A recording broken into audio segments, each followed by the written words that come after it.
Okay students, next topic എന്ന് പറയുന്നത് A C voltage apply to a capacitor ഉള്ളി. നമ്മൾ കഴിഞ്ഞ ക്ലാസ്സിൽ നമ്മൾ A C voltage apply to inductor ഉള്ളി പഠിച്ചിട്ടുണ്ടായിരുന്നു. അതിന് മുമ്പ് റെസിസ്റ്റർ ഉള്ളി പഠിച്ചിട്ടുണ്ടായിരുന്നു.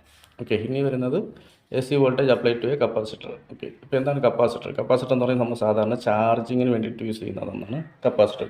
ഓക്കെ, ഇപ്പോൾ കപ്പാസിറ്ററിൻ്റെ മെയിൻ പ്രത്യേകത എന്ന് പറഞ്ഞാൽ രണ്ട് മെറ്റൽ പ്ലേറ്റുകളുണ്ടാവും. അതിനിടയ്ക്ക് കുറച്ച് ഡിസ്റ്റൻസ് സ്പേസ് ഉണ്ടാവും. ആ സ്പേസിനകത്ത് ഒന്നുകിൽ വാക്വം ആയിരിക്കും, അല്ലെങ്കിൽ എന്തെങ്കിലും ഡയലക്ട്രിക് മെറ്റീരിയൽ ആയിരിക്കും. ഡയലക്ട്രിക് മെറ്റീരിയൽ എന്ന് പറയുമ്പോൾ ഇൻസുലേറ്റർ എന്തെങ്കിലും ആയിരിക്കും ഫിക്സ് ചെയ്തിരിക്കുന്നത്. ഓക്കെ, അപ്പോൾ ഇത് കൂടുതലും ഇലക്ട്രിസിറ്റി ചാർജ് ചെയ്യാൻ വേണ്ടിയിട്ടാണ് കൂടുതലും യൂസ് ചെയ്യുന്നത്. ഓക്കെ, അപ്പോൾ ഒരു എ സി കറണ്ട് ഈ കപ്പാസിറ്ററിലൂടെ കടന്നു പോയി കഴിഞ്ഞാൽ അതിനെന്തൊക്കെയാണ് സംഭവിക്കുന്നത്? അതിൻ്റെ കറണ്ടിൻ്റെയും വോൾട്ടേജിൻ്റെയും ഗ്രാഫിക്കൽ റെപ്രസെൻറ്റേഷൻ അതെങ്ങനെയാണ് ലാഗ് ചെയ്യുമോ ലീഡ് ചെയ്യുമോ അതിനെക്കുറിച്ചാണ് നമ്മൾ നോക്കുന്നത്. ഓക്കെ, അപ്പോൾ ഇവിടെ നമ്മളൊരു കപ്പാസിറ്ററിൻ്റെ സിമ്പിൾ നിങ്ങൾക്ക് എല്ലാവർക്കും അറിയാം, ഇവിടെ കൊടുത്തിട്ടുണ്ട്. ഓക്കെ, അതാണ് കപ്പാസിറ്ററിൻ്റെ സിമ്പിൾ. ഓക്കെ, രണ്ട് ലൈന് പാരലൽ ലൈനുകൾ. ഓക്കെ, ഈ കപ്പാസിറ്റർ നമ്മൾ ഒരു എ സി വോൾട്ടേജുമായിട്ട് കണക്ട് ചെയ്തിരിക്കുകയാണ്. അവിടെ വോൾട്ടേജ് എന്ന് പറയുന്നത് V0 sin ഒമേഗ t ആണ്. ഓക്കെ, ഇനി നമുക്കറിയാം കറണ്ട് എന്ന് പറയുന്നത് നമുക്കറിയാം ചാർജ് ബൈ ടൈമാണ്, Q/ടൈം, dQ/ടൈം. അപ്പോൾ എ സി കറണ്ടിൻ്റെ കാര്യത്തിലാണെങ്കിലോ ചാർജ് എന്ന് പറയുന്നത് dQ/dt ആണ്, അതായത് ടൈമിനനുസരിച്ച് ചേഞ്ച് ചെയ്തുകൊണ്ടിരിക്കുകയാണ്. അപ്പോൾ Q എന്ന് പറയുന്നത് നമുക്ക് already capacitance into voltage, Q = C × V ആണ്. അപ്പോൾ I = എങ്ങനെ എഴുതാം? ഈ dQവിന് പകരം dCV/dt എന്ന് എഴുതാം. ഇവിടെ കാണിച്ചിരിക്കുന്നതാണ്. ഓക്കെ, ഇനി നമുക്ക് ഐയുടെ വാല്യൂ ഒന്നുകൂടി ഇതാക്കി എഴുതി കഴിഞ്ഞാൽ d/dt C വിക്ക് പകരം ഇവിടെ നമുക്കറിയാം വിയുടെ വാല്യൂ ഇവിടെ ഓൾറെഡി തന്നിട്ടുണ്ട്. V = V0 sin omega t ആണ്. അപ്പോൾ വിക്ക് പകരം ആ വാല്യൂ കൊടുക്കുന്നത് V0 sin ഒമേഗ t. അതാണ് ഇവിടെ കാണിച്ചിരിക്കുന്നത്. ഓക്കെ, നെക്സ്റ്റ് വരുന്നത് നമ്മളിതിൻ്റെ ഡെറിവേറ്റീവ് എടുക്കുകയാണ്. എന്തിനാണ് ഡെറിവേറ്റീവ് എടുക്കുന്നത്? ഓക്കെ, നമുക്കിവിടെ കറണ്ട് എന്ന് പറയുന്നത് ചാർജ് ബൈ ടൈമാണ്, അതിൻ്റെ ഡെറിവേറ്റീവാണ് നമ്മളിവിടെ എടുത്തുകൊണ്ടിരിക്കുന്നത്. അപ്പോൾ അതിന് വേണ്ടിയിട്ട് സിയും V0 ഇത് രണ്ടും കോൺസ്റ്റൻറ്റ് ടൈമാണ്. V0 എന്ന് പറയുന്നത് ഇൻസ്റ്റൻറ്റേനിയസ് വാല്യൂ ആണ്, അതുപോലെ സി എന്ന് പറയുന്ന കപ്പാസിറ്റൻസിൻ്റെ വാല്യൂ. അപ്പോൾ ഇത് രണ്ടും കോൺസ്റ്റൻ്റ് ആണ്. അപ്പോൾ അതുകൊണ്ട് നമ്മളതിനെ പുറത്തോട്ട് എടുക്കുന്നു. പിന്നെ d/dt of sin omega t. ഇപ്പോൾ ഈ sin ഒമേഗ t എന്നതിൻ്റെ ഡെറിവേറ്റീവ് എന്താണെന്ന് പറഞ്ഞാൽ cos ഒമേഗ t × ഒമേഗയാണ്. ഓക്കെ, അപ്പോൾ ദെൻ I = CV കോൺസ്റ്റൻ്റ് തന്നെയാണ്, CV0 cos omega t × omega. Okay, ഇനി CV0 omega cos omega t, ആ ഒമേഗനെ കുറച്ച് ഇങ്ങോട്ട് എടുത്തു, അത്രയെന്നേ ഉള്ളൂ. അപ്പോൾ ഈ മൂന്നും കൂടി വരുമ്പോൾ അതായത് CV0 ഒമേഗ എന്ന് പറയുന്നത് I0 ആണ്. ഓക്കെ, അപ്പോൾ I = I0 cos omega t എന്ന് നമുക്ക് എഴുതാം അല്ലേ. ഇനി ഈ cos ഒമേഗ ടീനെ നമുക്ക് സൈൻ്റെ ടൈമിൽ എഴുതണം, കാരണം നമുക്ക് V = V0 sin omega t ആണ്. ഇത് രണ്ടും തമ്മിൽ കമ്പയർ ചെയ്യാൻ വേണ്ടിയാണ് നമ്മളിത് ഡെറിവ് ചെയ്ത് കൊണ്ടുവരുന്നത്. ഇപ്പോൾ വിയുടെ വാല്യൂ നമ്മളോട് എഴുതി വെച്ചിട്ടുണ്ട് V0 sin ഒമേഗ t ആണ്. പക്ഷേ നമ്മുടെ ഐയുടെ വാല്യൂ നമുക്ക് കിട്ടിയിരിക്കുന്നത് I0 cos ഒമേഗ t ആണ്. അപ്പോൾ ഈ കോസിനെ നമുക്ക് സൈൻ്റെ ടൈമിലോട്ട് മാറ്റണം. അപ്പോൾ cos omega t = sin omega t + 90 ആണ്. 90 എന്ന് പറയുന്നത് π/2 ആണ്. അപ്പോൾ അതാണ് ഇവിടെ തൊട്ട് താഴെ വന്നിരിക്കുന്നത്. I = I0 sin omega t + π/2. Okay,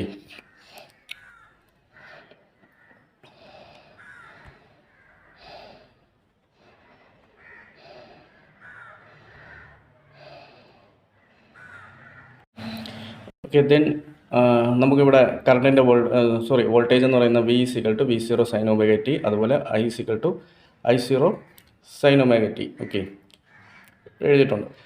അപ്പോൾ ഇവിടെ നമ്മൾ ഈ രണ്ട് ഇക്വേഷൻ നമ്മൾ കമ്പയർ ചെയ്ത് നോക്കുമ്പോൾ വോൾട്ടേജ് എന്ന് പറയുന്നത് V0 sin omega t. Okay, current I = I0 sin omega t + π/2. അവിടെ ഒരു π/2 വ്യത്യാസം കൂടുതലാണ്. കറണ്ട് എന്ന് പറയുന്നത് അപ്പോൾ എന്ത് ചെയ്യുന്നു?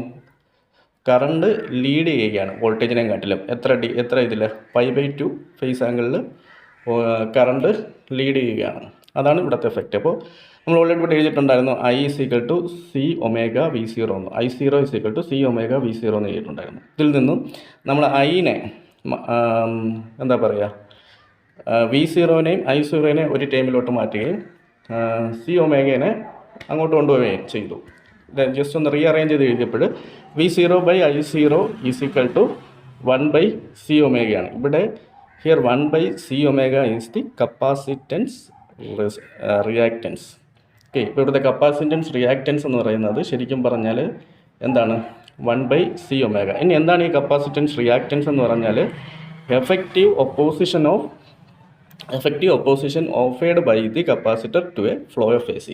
ഒരു എ സി വോൾട്ടേജ് ഒരു കപ്പാസിറ്ററിലൂടെ പോകുമ്പോൾ ഉണ്ടാകുന്ന ഓപ്പോസിഷൻ, ആ ഒരു തടയൽ. ഇപ്പം പറഞ്ഞില്ല എന്തിനാണ് തടയുന്നത്, അത് വോൾട്ടേജിനെ തടയുന്നു, കറണ്ടിനെ ലീഡാക്കുന്നു അല്ലേ. കറണ്ട് മുമ്പേ പോകുന്നു, വോൾട്ടേജ് 5/2 ആംഗിളിൽ വ്യത്യാസം വരുന്നുണ്ട്. ഓക്കെ, അപ്പോൾ ഇതാണ് ശരിക്കും പറഞ്ഞു കഴിഞ്ഞാൽ കപ്പാസിറ്ററിൻ്റെ റിയാക്റ്റൻസ് എന്ന് പറയുന്നത്. അപ്പോൾ കപ്പാസിറ്റീവ് റിയാക്റ്റൻസിന് നമ്മൾ സാധാരണ XC എന്ന് പറഞ്ഞാൽ, നമ്മൾ ഇൻഡക്റ്റീവ് റിയാക്റ്റൻസിനെ കഴിഞ്ഞ ക്ലാസ്സിൽ XL എന്ന് പറഞ്ഞിട്ടാണ് നമ്മൾ ഡിനോട്ട് ചെയ്തത്. ഇവിടെ കപ്പാസിറ്റൻസ് റിയാക്റ്റൻറ്റിനെ XC എന്നാണ് ഡിനോട്ട് ചെയ്യുന്നത്. XC = 1/C omega. ഓക്കെ, അപ്പോൾ ഈ ഒമേഗയുടെ വാല്യൂ നമുക്കറിയാം 2πf ആണ്. അപ്പോൾ XC = 1/2πf എന്ന് നമുക്കിവിടെ എഴുതാൻ കഴിയും. ഓക്കെ, നെക്സ്റ്റ് നമുക്ക് ഈ കപ്പാസിറ്റൻസ് റിയാക്റ്റൻസിനെയും ഫ്രീക്വൻസിയും തമ്മിലൊന്നും ബന്ധപ്പെടുത്തിയിട്ടൊരു ഗ്രാഫ് വരയ്ക്കുകയാണെങ്കിൽ നമുക്ക് ഏകദേശം ഇങ്ങനെയായിരിക്കും കിട്ടുക. കണ്ടോ, XC, കാരണം എന്ന് പറഞ്ഞാൽ ഫ്രീക്വൻസി എന്ന് പറയുന്നത് താഴെയാണ് വന്നിരിക്കുന്നത്. XC = 1/2πfc എന്നാണ്. ഓക്കെ, അപ്പോൾ XCയും എഫും, അതായത് കപ്പാസിറ്റൻസ് റിയാക്റ്റൻസും ഫ്രീക്വൻസിയും തമ്മിൽ ഇൻഡയറക്ട്ലി പ്രൊപ്പോർഷണലാണ്. അതായത് ഇവിടെ തൊട്ട് താഴെ എഴുതിയിട്ടുണ്ട്, capacitance reactance is directly proportional to 1/ഫ്രീക്വൻസി. 1/ഫ്രീക്വൻസി എന്ന് പറയുന്നത് ഇൻഡയറക്ട്ലി പ്രൊപ്പോർഷണൽ. ഓക്കെ, നെക്സ്റ്റ് വരുന്ന നമ്മുടെ ഗ്രാഫിക്കൽ റെപ്രസെൻറ്റേഷനാണ്, എങ്ങനെ നമ്മൾ ഇതിനെ ഗ്രാഫ് വരയ്ക്കുന്നുള്ളതാണ്. ഇതിൽ ഫസ്റ്റ് നമുക്കറിയാം V = V0 sin ωt. അപ്പോൾ 0 എന്നാണ് നമ്മൾ സ്റ്റാർട്ട് ചെയ്യുന്നത്. അപ്പോൾ V = V0 sin ωt. sin 0 എന്ന് പറയുന്നത് 0 തന്നെയാണ്. അപ്പോൾ 0 എന്നാണ് സ്റ്റാർട്ട് ചെയ്യുന്നത്. വോൾട്ടേജിൻ്റെ ഗ്രാഫാണ് ഞാൻ വരച്ചത്. 0 എന്ന് സ്റ്റാർട്ട് ചെയ്തു. അടുത്തത് നെക്സ്റ്റ് വരുന്നത് π/2. sin π/2 എന്ന് പറയുന്നത് 90 ആണ്. ഓക്കെ, അപ്പോൾ sin π/2 എന്ന് പറയുന്നത് 90 ആണ്. 90 എന്ന് പറയുന്നത് 1 ആണ്. അപ്പോൾ V0 മാക്സിമം ആണ്. ഓക്കെ, നെക്സ്റ്റ് വരുന്നത്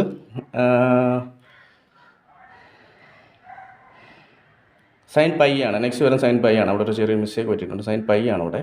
ഓക്കെ, രണ്ടാമത് വരുന്നത് sin π. sin π എന്ന് പറയുന്നത് sin 180 ആണ്. sin 180 എന്ന് പറയുന്നത് 0 തന്നെയാണ്. അത് നേരെ തിരിച്ച് റിട്ടേൺ ഇവിടെ വരും. നെക്സ്റ്റ് വരുന്നത് sin 270 ആണ്. 270 എന്ന് പറയുമ്പോൾ -1 ആണ്. അത് ഇങ്ങോട്ട് വരും. പിന്നെ വീണ്ടും 0 sin 360 എന്ന് പറയുന്നത് 0 ഇതായിരിക്കും വോൾട്ടേജിൻ്റെ ഗ്രാഫ്. ഇനി കറണ്ടിൻ്റെ ഗ്രാഫ് ആണെങ്കിൽ I = I sin ωt + π/2.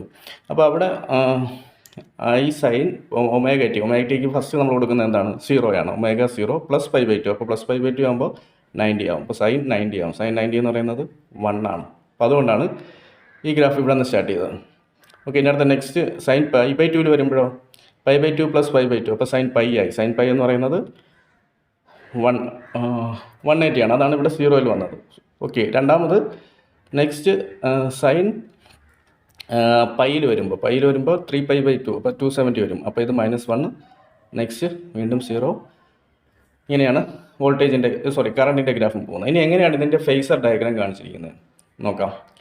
ഇപ്പോൾ ഫേസർ ഡയഗ്രാം ഒരു മിനിറ്റ്. ഓക്കെ, ഇതിൻ്റെ ഫേസർ ഡയഗ്രാം ഇവിടെ കൊടുത്തിട്ടുണ്ട്. നമുക്കറിയാം വോൾട്ടേജ് ഇത്ര ωt ആംഗിളിൽ അവിടെ ഇത് ചെയ്യുന്നുണ്ട്. കണ്ടോ, വോൾട്ടേജ് ωt ആംഗിളിൽ കാണിക്കുന്നുണ്ട് അവിടെ. അതിനുശേഷം കറണ്ട് എന്ന് പറയുന്നത് V = V0 sin ωt. Current എന്ന് പറയുന്നത് I0 sin ωt + π/2. അപ്പോൾ ഒരു 90 ഡിഗ്രി ആംഗിളിൽ അവിടെ ഒരു ഷിഫ്റ്റ് കാണുന്നുണ്ട്. കണ്ടോ, ഈ 90 ഡിഗ്രി ആംഗിളിൽ. അപ്പോൾ കറണ്ട് ഇങ്ങനെയാണ്, കറണ്ട് ഇതാണ്, വോൾട്ടേജ് ഇങ്ങനെയാണ്. ഇത് ഇവ തമ്മിലുള്ള ആംഗിൾ മേക്ക് ചെയ്യുന്ന ആംഗിളാണ് π/2. ഓക്കെ, അപ്പോൾ ഇതാണ് ഫേസർ ഡയഗ്രാം. ഓക്കെ, അപ്പോൾ ഇതാണ് ശരിക്കും പറഞ്ഞു കഴിഞ്ഞാൽ സാധാരണ ഒരു കപ്പാസിറ്ററിലൂടെ AC കറണ്ട് പാസ് ചെയ്യുകയാണെങ്കിൽ അതിൻ്റെ റിയാക്റ്റൻസ്. മെയിനായിട്ട് ഓർത്തിരിക്കേണ്ടത് കറണ്ട് ലീഡ് ചെയ്യുകയാണ്, വോൾട്ടേജ് ലാഗ് ചെയ്യുകയാണ്. ഓക്കെ, പിന്നെ അതുപോലെ capacitance reactance XC = 1/C omega എന്ന വാല്യൂ ഓർത്തിരിക്കുക. അപ്പോൾ ഒമേഗയുടെ വാല്യൂ ω 2πf ആണ്. പിന്നെ കപ്പാസിറ്റീവ് റിയാക്റ്റൻസ് എന്ന് പറഞ്ഞാൽ opposition offered by the capacitor to the flow of AC flow ചെയ്യുമ്പോൾ ഉണ്ടാകുന്ന ഒപ്പോസിഷൻ. എന്താണ് അവിടെ ഒപ്പോസ് ചെയ്യുന്നത്? ശരിക്കും പറഞ്ഞാൽ കറണ്ടിനെ കടത്തി വിട്ടിട്ട് വോൾട്ടേജിനെ ഒപ്പോസ് ചെയ്യാണ്. വോൾട്ടേജിനെ ലീഡാക്കുന്നില്ല, ലാഗ് ചെയ്യിപ്പിക്കുകയാണ്, 90 ഡിഗ്രി ലാഗ് ചെയ്യിപ്പിക്കുകയാണ്. ഓക്കെ, അപ്പോൾ ഇത്രയാണ് നമ്മുടെ AC വോൾട്ടേജ് കപ്പാസിറ്ററിലൂടെ കടന്നു പോയി കഴിഞ്ഞാലുള്ള റിയാക്റ്റൻസ്, റിയാക്റ്റൻസ് എത്രയാണെന്നുള്ളത് എങ്ങനെയാണ് കാൽക്കുലേറ്റ് ചെയ്യുന്നതെന്നും ആണ് ഇത്രയും ക്ലാസ്സിൽ നോക്കിയത്. ഓക്കെ, നെക്സ്റ്റ് വരുന്നത് AC ത്രൂ RL സർക്യൂട്ട്. നമ്മൾ ഇത്രയും നേരം പഠിച്ചുകൊണ്ടിരുന്ന ഒറ്റ കോമ്പോണൻറ്റ് വെച്ചിട്ടാണ്, അതായത് AC ത്രൂ റെസിസ്റ്റൻസ് അല്ലെങ്കിൽ AC ത്രൂ ഇൻഡക്ടർ, ഇനി AC ത്രൂ കപ്പാസിറ്റർ. ഇപ്പം നമ്മൾ നോക്കാൻ പോകുന്നത് AC through resistance and inductor, RL സർക്യൂട്ടാണ്. അപ്പോൾ RL സർക്യൂട്ട് സീരീസ് സർക്യൂട്ടാണ്. Rഉം റെസിസ്റ്റൻസും ഇൻഡക്ടറും കണക്ട് ചെയ്യുകയാണ് ഒരു AC കറണ്ടിൽ. ഓക്കെ, അപ്പോൾ ഇവിടുത്തെ കറണ്ട് നമ്മൾ എന്താണ്? V = V0 sin ωt. Okay, ഇനി ഇവിടെ നമുക്കറിയാം ഫസ്റ്റ് കറണ്ട് കടന്നു പോകുമ്പോൾ റെസിസ്റ്ററിലൂടെയാണ് കടന്നു പോകുന്നത്. റെസിസ്റ്ററിലൂടെ കടന്നു പോകുമ്പോൾ ഓട്ടോമാറ്റിക്കായിട്ട് ഇത് സീരീസ് ആയിട്ട് കണക്ട് ചെയ്തത് കൊണ്ട് രണ്ടിലൂടെയും കടന്നു പോകുന്ന വോൾട്ടേജിൽ വ്യത്യാസം വരും. ഓക്കെ, സീരീസ് ആയിട്ട് നമ്മൾ മുമ്പ് പഠിച്ചിട്ടുണ്ട് സീരീസ് കണക്ഷനും പാരലൽ കണക്ഷൻ തമ്മിലുള്ള വ്യത്യാസം. സീരീസ് കണക്ഷനിൽ വോൾട്ടേജ് രണ്ടിടത്തും ഡിഫറൻ്റ് ആയിരിക്കും. ഇപ്പോൾ സീരിയൽ ബൾബ് കണക്ട് ചെയ്യുമ്പോൾ ഏറ്റവും അവസാനത്തെ ബൾബിൽ ഗ്ലോ കുറവായിരിക്കും സീരീസ് ആയിട്ട് കണക്ട് ചെയ്യുമ്പോൾ. അതുപോലെയാണ് ഇവിടെ. അപ്പോൾ അതുകൊണ്ട് നമുക്കിവിടെ രണ്ടിടത്തും 2 വോൾട്ടേജാണ് അവിടെ എഫക്റ്റ് ചെയ്യുന്നത്. അപ്പോൾ ഫസ്റ്റിലത്തെ വോൾട്ടേജ് എന്ന് പറയുന്നത് VR എന്നും, രണ്ടാമത്തത് അതായത് റെസിസ്റ്ററിലൂടെ കടന്നു പോകുന്ന വോൾട്ടേജ് VR എന്നും, ഇൻഡക്ടറിലൂടെ കടന്നു പോകുന്ന വോൾട്ടേജ് VL എന്നും ഇവിടെ നോട്ട് ചെയ്യണം. ഓക്കെ, ഇനി നമുക്കറിയാം VR = IR ആണ്. ഓക്കെ, അതെങ്ങനെയാണെങ്കിൽ VR അതായത് റെസിസ്റ്ററിലൂടെ കടന്നു പോകുന്ന വോൾട്ടേജ് എന്ന് പറയുന്നത് ഓംസ് ലോ പ്രകാരം അതിലൂടെ ഉള്ള കറണ്ടിൻ്റെയും റെസിസ്റ്റൻസിൻ്റെയും പ്രോഡക്റ്റ് ആയിരിക്കും. ആ റെസിസ്റ്റൻസ് എത്രത്തോളം കറണ്ട് അവിടെ തടയുന്നു, പിന്നെ ഇതിലൂടെ എത്ര കറണ്ട് ഒഴുകുന്നു, അത് തമ്മിലുള്ള പ്രൊഡക്റ്റ് ആയിരിക്കും വോൾട്ടേജ് എന്ന് പറയുന്നത്. നെക്സ്റ്റ് അതുപോലെ തന്നെ നമ്മുടെ ഇൻഡക്ടറിലൂടെ ഒഴുകുന്ന കറണ്ട് VL എന്ന് പറയുന്നത് VL = I × XL ആണ്. XL എന്ന് പറയുന്നത് എന്താണ്? ഇൻഡക്റ്റീവ് റിയാക്റ്റൻസ് ആണ്. ഓക്കെ, ഇനി നമ്മൾ ഇതിൻ്റെ ഒരു ഫേസർ ഡയഗ്രാം വരയ്ക്കുകയാണ്. ഈ ഫേസർ ഡയഗ്രാം വരയ്ക്കുമ്പോൾ ഫസ്റ്റ് നമ്മൾ റെസിസ്റ്റൻസിലൂടെ വരയ്ക്കുന്ന ഫേസർ ഡയഗ്രാം, റെസിസ്റ്റൻസിന് വേണ്ടിയിട്ട് റെസിസ്റ്റൻസിലൂടെ നമ്മൾ AC കറണ്ട് പാസ് ചെയ്യുമ്പോൾ അതിലൂടെ ഒഴുകുന്ന കറണ്ടും വോൾട്ടേജും സെയിം ഫേസിലാണ്. അപ്പോൾ അതിൻ്റെ ഫേസർ ഡയഗ്രാം നമ്മൾ കണ്ടിട്ടുണ്ടായിരുന്നു. അപ്പോൾ ഇത് വോൾട്ടേജ് ആണെങ്കിൽ ഇത് കറണ്ടാണ്, അത് വോൾട്ടേജ് അക്രോസ് റെസിസ്റ്റൻസ്. ഓക്കെ, അതാണ് ഇവിടെ കാണിച്ചിരിക്കുന്നത്. VR എന്ന് പറഞ്ഞ് കാണിച്ചിരിക്കുന്നത് വോൾട്ടേജ് ആണ്, വോൾട്ടേജ് അക്രോസ് റെസിസ്റ്റൻസ് ആണ്. I എന്ന് പറയുന്നത് കറണ്ടാണ്. ഇനി നമുക്കറിയാം അടുത്ത നെക്സ്റ്റ് ഇൻഡക്ടറിലൂടെ കടന്നു പോകുമ്പോൾ ഓട്ടോമാറ്റിക്കായിട്ട് എന്തുണ്ടാവുന്നുണ്ട്? വോൾട്ടേജ് ലാഗ് ചെയ്യുന്നുണ്ട് അല്ലേ? വോൾട്ടേജിൽ ചെറിയ വ്യത്യാസം. വോൾട്ടേജ് അവിടെ വോൾട്ടേജാണ് തടയപ്പെടുന്ന, കറണ്ട് വോൾട്ടേജ് ലീഡ് ചെയ്യുന്നുണ്ട്. അപ്പോൾ അതുകൊണ്ട് വോൾട്ടേജ് ഇങ്ങനെയാണ് കാണിക്കുന്നത്, കറണ്ടിനെക്കാട്ടി ലീഡ് ചെയ്തിട്ടാണ് വോൾട്ടേജ് ചെയ്യുന്നത്. അപ്പോൾ അതാണ് ഇവിടെ VL എന്ന് പറയുന്നത് ഇങ്ങനെ മേലോട്ട് കാണിച്ചിരിക്കുന്നത്. ഓക്കെ, അപ്പോൾ ഇത് ഒരു വെക്റ്റർ ക്വാണ്ടിറ്റി എടുക്കുമ്പോൾ ഇതിൻ്റെ റിസൾട്ടൻസ് വെക്റ്റർ എന്ന് പറയുന്നത് V ആയിട്ട് നമ്മൾ എടുക്കും. അതാണ് ഇവിടെ കാണിച്ചിരിക്കുന്നത്. ഈ തൊട്ടടുത്ത ഫിഗർ നോക്കിക്കോളാം. V എന്ന് പറയുന്നത് റിസൾട്ടൻറ്റ് വെക്റ്ററാണ്. അപ്പോൾ V എങ്ങനെയാണ് കണ്ടുപിടിക്കുക? നമുക്കറിയാം പൈതഗോറസ് തിയറം വഴി ഇവയ്ക്കിടയിൽ മേക്ക് ചെയ്യുന്ന ആംഗിൾ തീറ്റയാണ്. ഓക്കെ, അപ്പോൾ ഈ പൈതഗോറസ് തിയറം വഴി നമുക്ക് എങ്ങനെ കണ്ടുപിടിക്കാം? ഇത് VL, ഇത് VR, ഇത് V. അപ്പോൾ അങ്ങനെയാണെങ്കിൽ V = hypotenuse square altitude square plus base square. ഈ ഒരു ഫോർമുല ഉപയോഗിച്ചിട്ട് V = V² + VL². ഓക്കെ, അപ്പോൾ ഇതാണ് ശരിക്കും പറഞ്ഞു കഴിഞ്ഞാൽ അവിടെ ഇതിലൂടെ ഒഴുകുന്ന നമുക്ക് വോൾട്ടേജ് കണ്ടെത്താൻ വേണ്ടിയിട്ടുള്ള ടോട്ടൽ വോൾട്ടേജ് കണ്ടുപിടിക്കാനുള്ള ഫോർമുല. നെക്സ്റ്റ് വരുന്നത് ഇമ്പിഡൻസ് ആണ്. എന്താണ് ഇമ്പിഡൻസ്? ഓക്കെ, അപ്പോൾ നമ്മൾ ഓൾറെഡി ഇവിടെ നമ്മൾ ടൈപ്പ് ചെയ്ത് വെച്ചിട്ടുണ്ട് അല്ലേ? ഒരു മിനിറ്റ്. ഓക്കെ, ഓൾറെഡി നമ്മളിവിടെ ഇമ്പിഡൻസ് ചെയ്തിട്ടുണ്ട്. V = VR² + വോൾട്ടേജ് കണ്ടുപിടിച്ചിട്ടുണ്ട്. √VR² + VL². That is equal to ഇവിടെ VR² എന്ന് പറയുന്നത് നമുക്കറിയാം. VR എന്ന് പറയുന്നതാണ് ഇവിടെ നമ്മൾ ഓൾറെഡി ഇവിടുത്തെ ഫോർമുല എഴുതി വെച്ചിട്ടുണ്ട്. VR = I × R ആണ്. ഓക്കെ,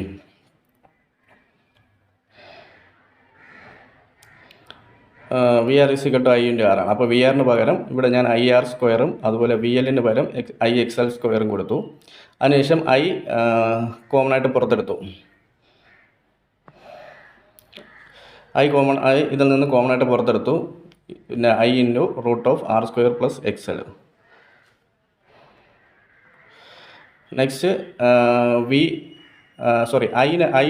ഐനെ മാത്രം ഇങ്ങോട്ട് എടുത്തിട്ട് വിനെ അങ്ങോട്ട് കൊണ്ടുപോയി. അപ്പോൾ V by root of R square plus X L square. ഇവിടെ ശരിക്കും പറഞ്ഞാൽ current equal to V by R എന്നാണ്. ഇംപിഡൻസ് എന്ന് പറഞ്ഞാൽ എ സിയിൽ ഉണ്ടാകുന്ന റെസിസ്റ്റൻസ് ആണ്. അപ്പോൾ അതാണ് ഇവിടെ പറയുന്ന root of R square plus X L. അതിനെയാണ് നമ്മൾ ഇവിടുത്തെ ഇംപിഡൻസ് എന്ന് വിളിക്കുന്നത്. Z equal to R square plus X L square. അപ്പോൾ ഇതിനൊന്ന് സ്ക്വയർ ചെയ്ത് കഴിയുമ്പോൾ ഇസഡ് സ്ക്വയർ ഈക്വൽ ടു